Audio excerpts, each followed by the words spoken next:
Assalamualaikum warahmatullahi wabarakatuh. Pada video kali ini kita akan membahas materi terkait dengan teknik pengambilan sampel atau teknik sampling. Pada video kali ini ada beberapa pokok bahasan yang menjadi bahan diskusi kita.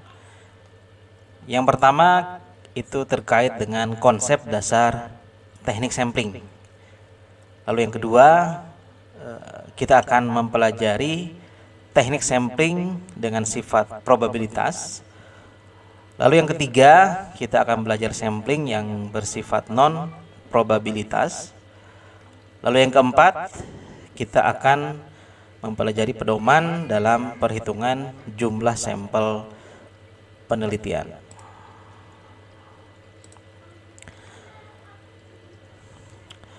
Ya, kita mulai masuk ke pembahasan yang pertama, itu terkait dengan konsep dasar di dalam teknik sampling.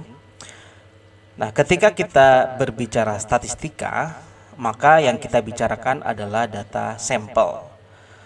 Nah, data sampel ini kita gunakan untuk menginferensi data populasi. Nah, sebaik apa inferensi data sampel kita terhadap populasi? Tentu itu sangat bergantung kepada bagaimana karakteristik sampel yang kita ambil. Apakah karakteristik sampel yang kita ambil itu sama atau tidak dengan karakteristik si populasinya?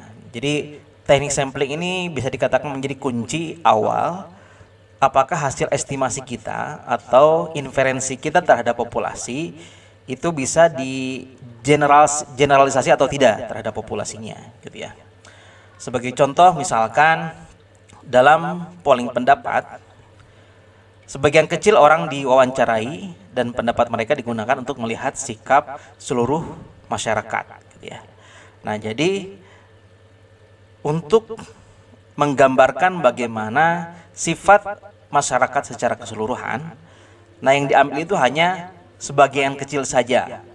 Nah, kesimpulan dari sebagian kecil orang ini digunakan untuk merepresentasikan seluruh data populasinya, gitu ya. Jadi kalau nanti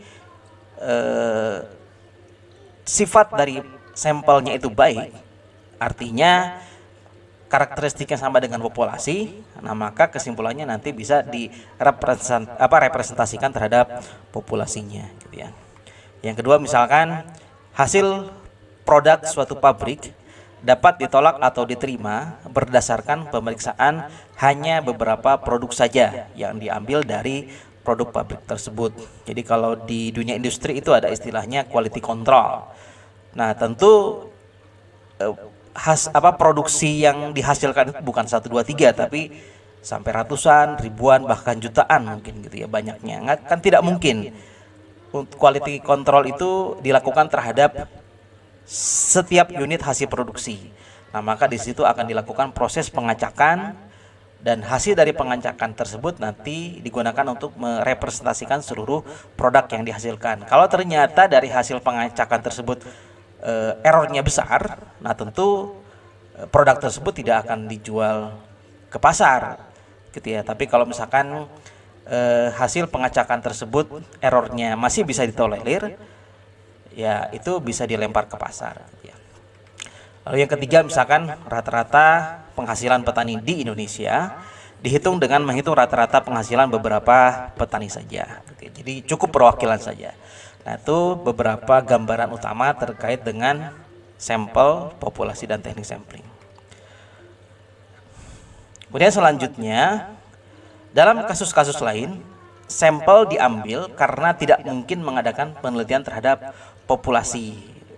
Bisa karena waktu yang lama, tidak ekonomis, atau memang benar-benar tidak mungkin kita mengambil seluruh data populasinya, gitu ya.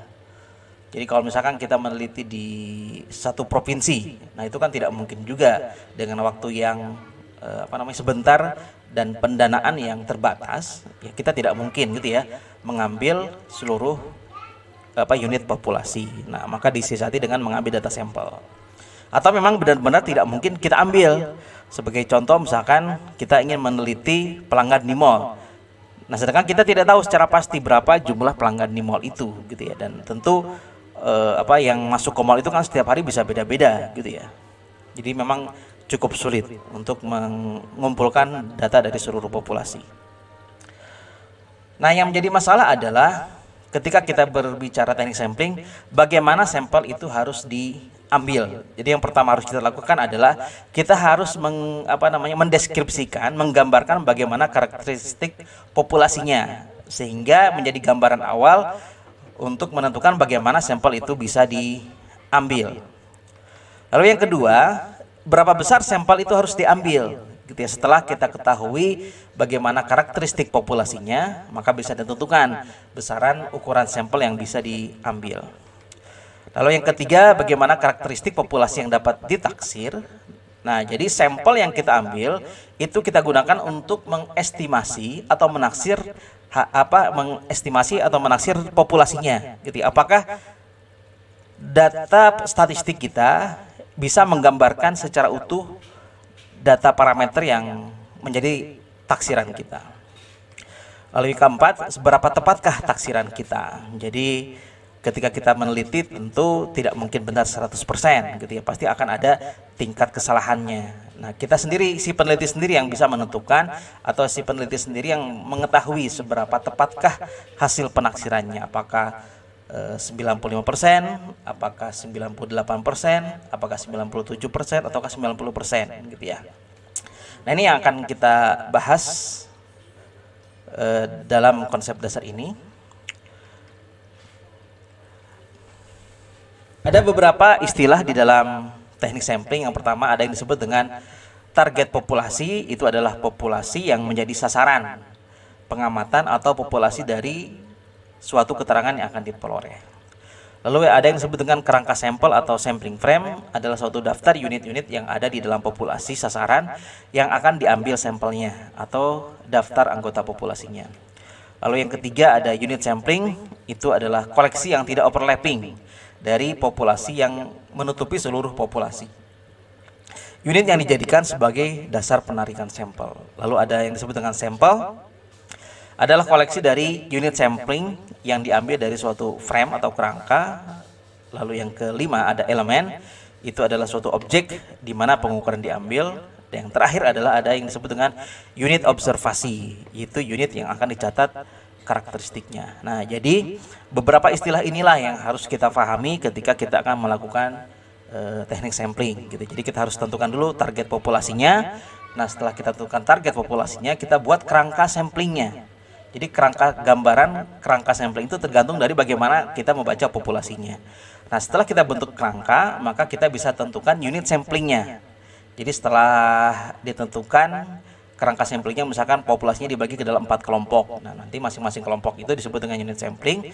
Nah, kemudian nanti kita akan mengambil sampel dari setiap unit sampling tersebut. Nah, kemudian nanti kita akan, setiap sampel yang kita pilih itu akan diobservasi. Ini ada beberapa ilustrasi. Yang pertama, misalkan kita akan melakukan penelitian pada suatu kampus, akan dilakukan penelitian terkait dengan partisipasi pemilih pemula dalam Pilpres 2019. Nah, dalam ilustrasi ini dapat dijelaskan sebagai berikut. Nah, ini mengacu kepada istilah dasar tadi. Yang pertama, kita harus menentukan populasinya. Nah, tentu kalau kita melakukan penelitian di kampus dan terkait dengan pemilih pemula, tentu yang menjadi objek penelitiannya adalah seluruh mahasiswa yang tercatat sebagai mahasiswa aktif pada kampus tersebut. Nah, setelah kita tentukan siapa populasinya, maka kita buat kerangkanya. Nah, dari kerangka ini kita akan harus mencari daftar seluruh mahasiswa yang berisi nama dan keterangan lainnya, misalkan nama, semester, jurusan, dan lain sebagainya. Nah, setelah kita buat kerangka, kita buat unit samplingnya. Misalkan di sini fakultas, karena populasinya itu adalah universitas misalkan. Nah, dari universitas nanti kita bagi menjadi fakultas, itu kita jadikan sebagai unit sampling. Lalu ada elemen. Nah, karena di bawah fakultas itu masih ada program studi sebelum masuk ke mahasiswa. Jadi dari fakultas nanti masuk ke program studi.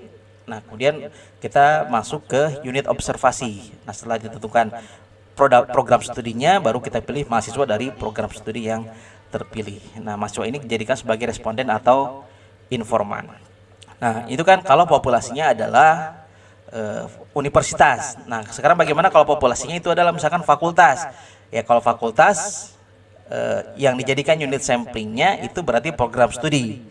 Nah, nanti elemen dan observasinya sama-sama mahasiswa, gitu ya. Jadi makanya di situ kita harus menentukan dulu bagaimana gambaran populasinya sehingga bisa ditentukan kerangka sampelnya. Contoh yang kedua, misalkan seorang peneliti melakukan survei tentang tingkat pendidikan petani di kabupaten tertentu.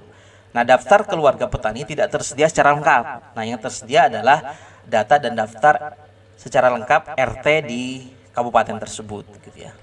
Nah, maka menjadi populasi adalah seluruh RT di kabupaten tersebut karena data yang tersedia adalah data RT, sedangkan data keluarga petaninya kita nggak ada, gitu ya. Sehingga yang dijadikan populasinya adalah RT di seluruh kabupaten tersebut. Kemudian yang menjadi kerangka sampel adalah daftar seluruh RT di kabupaten tersebut. Jadi nanti kita misalkan dari kabupaten nanti kita pecah menjadi kecamatan, dari kecamatan kita tentukan kelurahan, dari kelurahan kita tentukan RT-nya, kemudian dari masing-masing RW, nanti dari masing-masing RW itu kita tentukan RT-RT-nya. Kemudian yang dijadikan sebagai unit samplingnya adalah RT, lalu elemennya adalah keluarga petani, jadi satu keluarga. Lalu yang dijadikan sebagai unit observasinya adalah seluruh anggota keluarga petani. Jadi di dalam keluarga tersebut kan ada bapak, ibu, anak, gitu ya misalkan, dan lain sebagainya. Nah, itu beberapa ilustrasi terkait gambaran bagaimana membaca karakteristik populasi. Nah, sekarang selanjutnya kita akan berbicara sampel dan populasi. Nah, menurut jumlahnya, populasi dapat dibedakan menjadi dua. Yang pertama ada yang disebut dengan populasi terbatas atau populasi berhingga. Nah, itu populasi yang banyak elemen-elemennya itu diketahui secara pasti. Jadi jumlahnya jelas, gitu ya, bisa diketahui secara pasti. Contohnya misalkan jumlah narapidana di Indonesia. Nah, itu kan jumlahnya bisa diketahui secara pasti, ada datanya. Lalu jumlah mahasiswa, misalkan di suatu universitas, itu juga pasti ada datanya. Jumlah siswa di Indonesia, nah itu juga ada datanya. Jumlah guru, misalkan jumlah apalagi dosen, nah itu pasti ada jumlahnya. Itu yang dimaksud dengan populasi terbatas. Kemudian yang kedua ada populasi tidak terbatas atau populasi tak berhingga. Nah, ini kebalikan dari populasi terbatas, yaitu populasi yang banyak elemen-elemennya tidak diketahui secara pasti. Jadi jumlahnya kita tidak tahu secara pasti. Nah, contohnya misalkan banyaknya ikan di laut. Nah, itu kan kita tidak tahu jumlahnya ada berapa banyak. Banyaknya kelelawar di dalam goa, itu kan kita nggak tahu jumlah pastinya. Jumlah populasi burung di hutan atau banyaknya pelanggan di sebuah mall. Nah, itu kita tidak tahu secara pasti. Jumlah pengguna KRL secara pasti kita tidak tahu secara pasti. Pengguna busway misalkan. Nah, itu juga kita tidak bisa tahu secara pasti. Nah, perbedaan karakteristik populasi ini akan menentukan bagaimana cara pengambilan sampelnya, gitu. Jadi kalau kita meneliti misalkan kita ingin meneliti kepuasan pelanggan di kampus dengan di mall. Nah, di situ kita akan sama-sama meneliti terkait kepuasan. Hanya yang satu objeknya mahasiswa, yang kedua objeknya adalah pelanggan di mall. Nah, di situ kan karakteristik populasinya berbeda. Kalau mahasiswa di suatu kampus itu karakteristik populasinya terbatas sifatnya. Tapi kalau di mall karakteristik objeknya itu tidak terbatas. Nah, nanti cara pengambilannya akan berbeda, gitu ya. Nah, itu kita akan pelajari. Lalu yang kedua, selanjutnya populasi menurut keragamannya. Nah, populasi bisa dibedakan menjadi tiga. Yang pertama ada populasi homogen, yaitu populasi di mana elemen-elemennya memiliki sifat yang sama. Jadi kalau kita punya objek penelitian, nah di situ objeknya sama, maka di situ disebut dengan populasi homogen. Nah, contohnya misalkan ketika kita ingin mengetahui manis tidaknya secangkir kopi, nah maka yang perlu kita lakukan, kita cukup mencicipi 1 sendok saja. Nah, 1 sendok itu nanti akan menggambarkan 1 cangkir, gitu ya. Jadi ketika kita ingin mengetahui manis atau tidaknya kopi yang kita buat, ya tidak perlu diminum semuanya, gitu ya. Itu bukan lagi mencicipi, gitu ya, tapi sudah meminum kopinya, gitu ya. Nah, jadi kalau populasinya homogen, jadi ketika kita ingin mengambil mengetahui bagaimana karakteristik objek itu, kalau sudah homogen cukup diambil sedikit saja. Nah, yang kita ambil sedikit itu bisa menggambarkan seluruh populasinya gitu. Jadi kalau kita mencoba secangkir kopi manis atau tidak, cukup diseruput saja gitu ya, atau diambil 1 sendok saja gitu ya.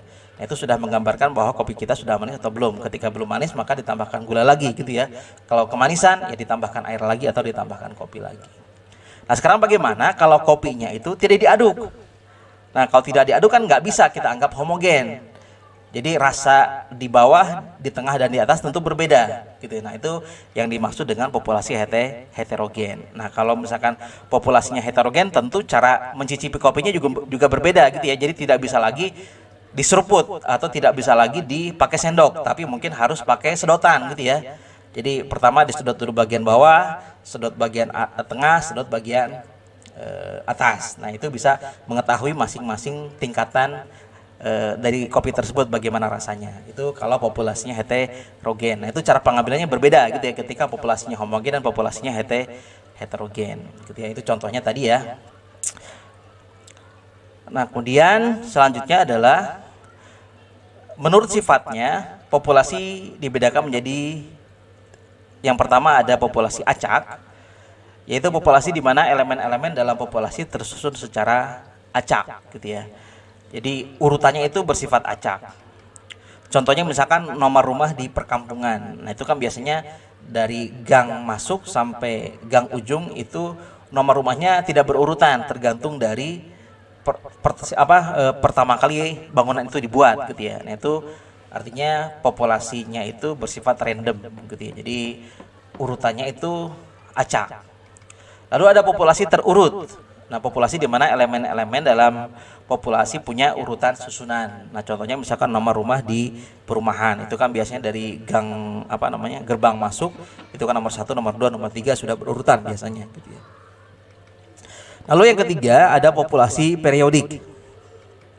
Nah, populasi di mana sifat dari elemen-elemennya akan berulang setelah periode tertentu. Kalau periodik itu biasanya terkait dengan data musiman, biasanya gitu ya, musim hujan gitu ya, musim kemarau gitu ya. Nah, itu data periodik. Misalkan contohnya data penumpang pesawat, itu kan biasanya pada bulan-bulan tertentu akan selalu naik. Nah, itu kan selalu berulang, misalkan saat lebaran atau saat menjelang tahun baru. Nah, itu tentu jumlah penumpang pesawat akan selalu naik dan akan selalu berulang. Tahun ini, tahun depan, tahun depannya lagi pasti akan berulang. Atau curah hujan gitu ya, curah hujan juga sama, itu akan selalu berulang. Kalau zaman dulu itu kan ada istilah ber akan selalu musim hujan gitu ya. Itu artinya data periodik. Nah, kemudian ketika kita meneliti, tentu akan berbicara tingkat kepercayaan dan tingkat signifikansi gitu ya. Jadi metode statistika merupakan proses inferensi terhadap populasi dari sampel yang diambil gitu ya. Nah, seberapa tinggi gitu ya, atau seberapa kuat tingkat kepercayaan kita terhadap hasil inferensi yang kita buat gitu ya. Nah, karena yang kita gunakan data sampel gitu ya, tentu proses inferensi itu tidak mungkin benar 100%. Nah, kalau kita ingin inferensi yang benar 100%, proses pengambilan kesimpulan yang benar 100%, maka kita harus gunakan data populasi. Nah, karena yang kita gunakan data sampel, tentu proses inferensi ini, proses pengambilan kesimpulan ini tidak mungkin benar 100%. Pasti ada tingkat kesalahannya gitu. Nah, di sini kita akan berbicara tingkat kepercayaan dan tingkat signifikansi. Nah, ada dua hal yang dilakukan di dalam proses inferensi. Yang pertama adalah membuat estimasi parameter dari statistik yang kita dapat gitu ya. Nah, dari hasil data sampel itu kan kita akan peroleh data statistik. Nah, nilai statistik ini nanti kita gunakan untuk mengestimasi para parameternya. Dan yang kedua adalah menguji hipotesis, jadi membuat keputusan dari atas nilai parameter dari nilai statistik yang kita dapat gitu. Jadi yang pertama, setelah kita dapat, ketika kita punya data sampel, maka akan dihasilkan nilai statistik. Nah, nilai statistik ini digunakan untuk mengestimasi nilai parameter. Nah, lalu setelah itu kita akan menguji hipotesis. Uji hipotesis itu misalkan nanti kita akan melakukan uji pengaruh, uji hubungan gitu ya, uji beda gitu ya. Nah, itu dengan uji hipotesis. Nah, untuk mengestimasi dan menguji hipotesis diperlukan kriteria standar. Nah, kriteria standar itu tadi ada yang disebut dengan tingkat kepercayaan atau confidence interval. Nah, ini menunjukkan sejauh mana statistik sampel dapat mengestimasi dengan benar parameter populasinya, gitu. Jadi data sampel yang menghasilkan nilai statistik itu digunakan untuk mengestimasi parameter dari data populasi. Nah, seberapa jauh tingkat kepercayaan kita, gitu ya? Ya, tadi seperti dijelaskan di atas bahwa karena kita gunakan data sampel, maka tidak mungkin benar 100%, pasti ada tingkat kesalahannya, gitu ya. Misalkan kita percaya bahwa, nah, yang mengetahui tingkat kepercayaan itu pasti si peneliti sendiri, karena dia yang menentukan berapa banyak jumlah datanya, diambil di mana saja, gitu. Jadi si peneliti yang menentukan. Nah, biasanya kalau tingkat kepercayaan itu kan berkisar antara 0 sampai 100%. Dari 0 sampai 100% itu si peneliti percayanya berapa persen? Misalkan 95%. Artinya kita sebagai peneliti percaya bahwa data sampel kita bisa mengestimasi nilai parameter sebesar 95%. Nah, kemudian yang selanjutnya itu sejauh mana keputusan dari uji hipotesis itu diyakini kebenarannya, gitu ya. Jadi setelah mengestimasi lalu dilakukan uji hipotesis. Nah, yang kedua tingkat signifikansi atau signifikan level. Nah, ini menunjukkan peluang kesalahan yang ditetapkan peneliti dalam mengambil keputusan menerima atau menolak hipotesis, gitu ya. Nah, sebetulnya tingkat kepercayaan dengan tingkat signifikansi ini cukup berkaitan, gitu ya. Jadi kalau misalkan kita percaya 95%, maka tingkat kesalahannya itu 5%, gitu, atau tingkat signifikansinya 5%. Nah, tingkat signifikansi yang menentukan siapa? Ya si peneliti, karena si peneliti yang mengetahui seberapa besar cakupan penelitian yang dia lakukan, gitu ya. Nah, umum yang dilakukan untuk bidang sosial itu berkisar antara 5 sampai 10%, gitu, untuk bidang sosial.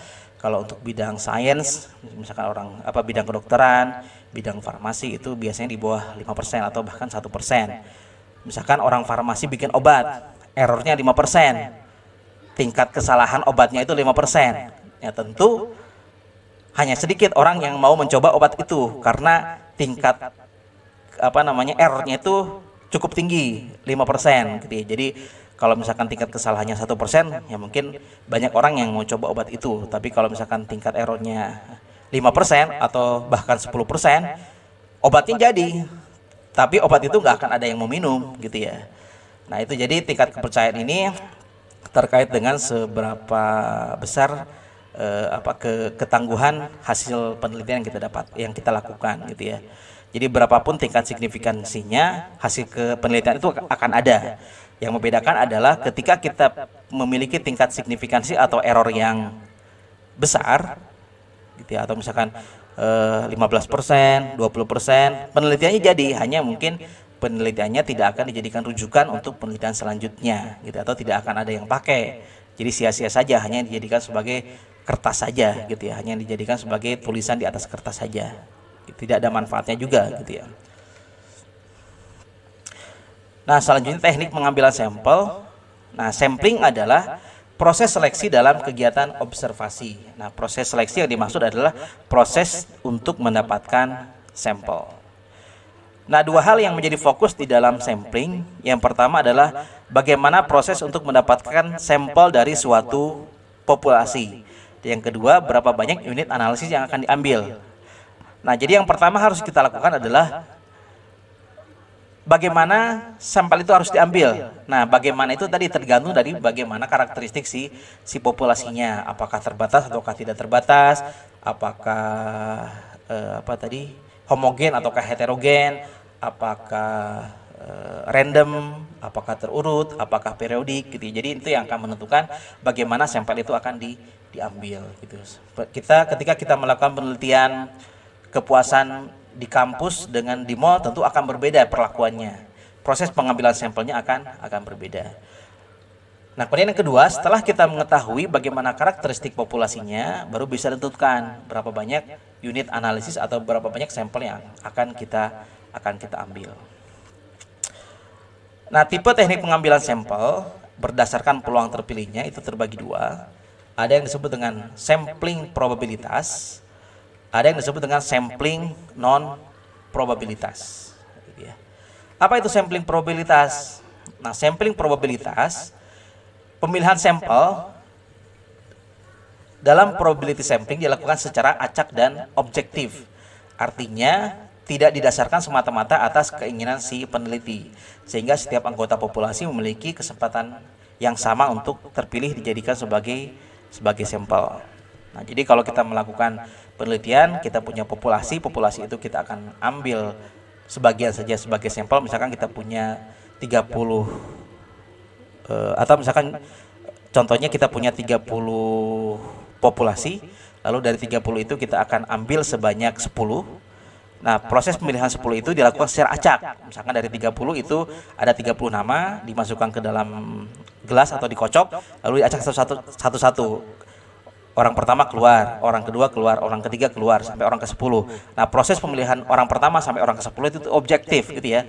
Tanpa melihat A siapa, B siapa, C siapa, tapi dilakukan secara objektif. Jadi tidak ada subjektivitas si peneliti, karena prosesnya diacak kan gitu ya, dikocok. Dari 30 nama akan dipilih sebanyak 10 nama. Jadi nama pertama dikocok, nama kedua dikocok, nama ketiga dikocok. Nah, itu kan ketika dikocok itu tidak ada subjektivitas, semuanya objektif. Nah, itu adalah probability sampling. Nah, karakteristik dari probability sampling, pertama, peluang terpilihnya setiap anggota sampel dapat ditentukan. Jadi kalau misalkan tadi dari 30 akan kita pilih sebanyak 10. Nah, maka peluang terpilihnya masing-masing orang itu bisa diketahui gitu ya. Jadi masing-masing orang peluangnya adalah 10/30, berarti kan 1/3. Jadi peluangnya ketika terpilih 1/3 gitu ya. Jadi bisa terpilih. Jadi kalau misalkan 10 peserta akan diambil 1 peserta, berarti peluangnya berapa? 1/10 gitu ya. Kemudian sampel yang diperoleh diharapkan representatif. Nah, karena prosesnya objektif dan dilakukan secara acak, nah maka sampel yang diharapkan itu kemungkinan besar bisa representatif. Nah, karena sampelnya representatif, maka kesimpulan yang didapat dari sampel dapat digeneralisasi untuk si populasi gitu ya. Nah, itu sekilas penjelasan terkait probability sampling. Nanti untuk probability sampling ini akan ada pembahasan tersendiri. Kemudian yang kedua ada non probability sampling. Nah, kalau non probability sampling itu kebalikan dari probability sampling. Jadi pemilihan sampel dilakukan dengan pertimbangan si peneliti. Nah, kalau ada pertimbangan berarti dilakukan secara subjektif, tidak lagi objektif gitu ya, sehingga dengan sampling ini membuat semua anggota populasi tidak memiliki kesempatan yang sama untuk dipilih sebagai anggota sampel. Nah, misalkan tadi dari 30 orang akan dipilih 10 orang. Nah, pemilihan 10 orang itu misalkan tergantung si peneliti. Si A ditunjuk, si B ditunjuk, si C ditunjuk, si D ditunjuk gitu misalkan. Jadi prosesnya ditunjuk. Kalau ditunjuk berarti ada unsur subjektif di situ, tidak objektif lagi gitu ya. Berbeda dengan probabilitas. Kalau sampling probabilitas pemilihannya dilakukan secara acak dan objektif gitu ya. Jadi tidak ada pertimbangan si peneliti, tergantung siapa yang keluar saja gitu ya. Jadi berbeda antara probability dengan non probability. Nah, karena itu ditunjuk atau berdasarkan subjektivitas si peneliti, nah maka peluang terpilihnya setiap anggota sampel itu tidak dapat ditentukan gitu ya. Nah, karakteristik dari non probability sampling harusnya. Jadi karakteristik dari ini harusnya non probability sampling. Jadi karakteristik dari non probability sampling, yang pertama, peluang terpilihnya setiap anggota sampel tidak dapat ditentukan ya, karena ada unsur subjektif tadi gitu ya, sehingga tidak bisa dihitung berapa peluang terpilihnya setiap anggota sampel. Nah, kemudian sampel yang diperoleh tidak dapat dikatakan representatif ya, karena ada unsur subjektif tadi gitu ya. Jadi tidak kemungkinan besar sampel yang dipilih itu tidak representatif terhadap populasinya.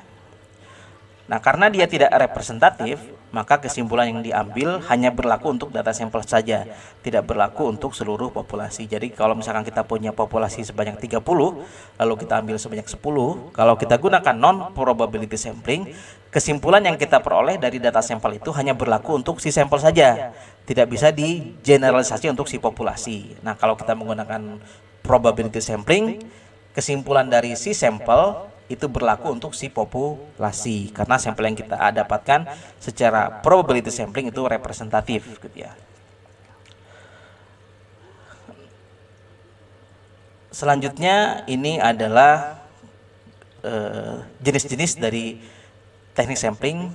Itu yang pertama ada probability sampling.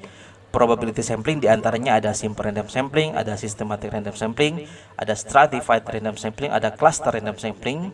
Lalu untuk non probability sampling, di sini ada beberapa metode, ada accidental sampling atau convenience sampling, ada quota sampling, ada purposive sampling, ada snowball sampling. Nah, masing-masing tipe teknik pengambilan sampel ini akan kita bahas secara tersendiri di video selanjutnya. Nah, demikian pembahasan terkait dengan konsep dasar teknik pengambilan sampel. Jika ada pertanyaan, silahkan ditanyakan di kolom komentar untuk kita diskusikan. Demikian pembahasannya, kurang lebihnya mohon maaf, kita akhiri. Assalamualaikum warahmatullahi wabarakatuh.